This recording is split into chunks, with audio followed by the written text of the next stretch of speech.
नमस्कार. नवरात्री स्पेशल खमंग आणि कुरकुरीत असा रताळ्याचा फराळी चिवडा कसा बनवायचा ते या व्हिडिओमध्ये पाहणार आहोत. चला तर मग रेसिपीला सुरुवात करूया.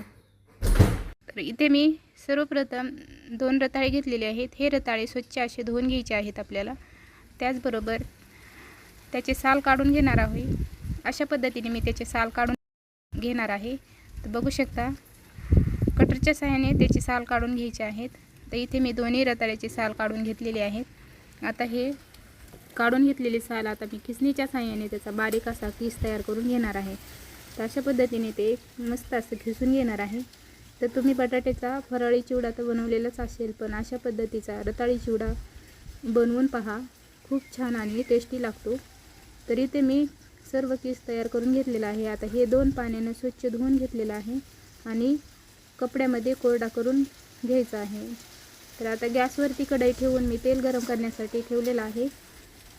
आता तेल कडकडीत असं गरम झाल्यावर आपल्याला हे तयार केलेला किस त्यामध्ये टाकून घ्यायचा आहे. आता 2 मिनटं सतत हलवून आपल्याला ते खरपूस असा तळून घ्यायचा आहे. तर बघू शकता अशा पद्धतीने आपल्याला हे सतत हलवून तळून घ्यायचं आहे. तर बघू शकता आपला किस तळत आलेला आहे. आता हे तळलेला केस मी एका ताटामध्ये अलगद असं काढून घेणार आहे. तर अशा पद्धतीने केस काढून घेतलेला आहे.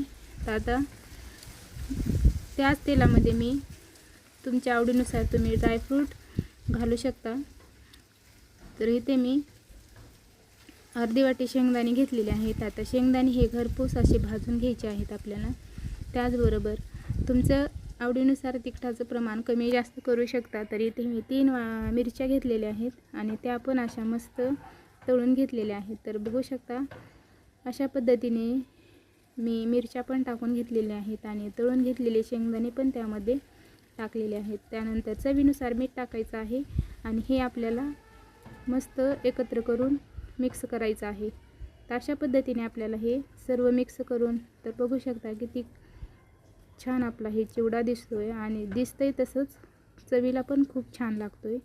तर बघू शकता तुम्ही पण ही रेसिपी अशा एकदा नक्की ट्राय करून पहा. व्हिडिओ आवडला तर लाईक, शेअर आणि सबस्क्राईब करायला विसरू नका.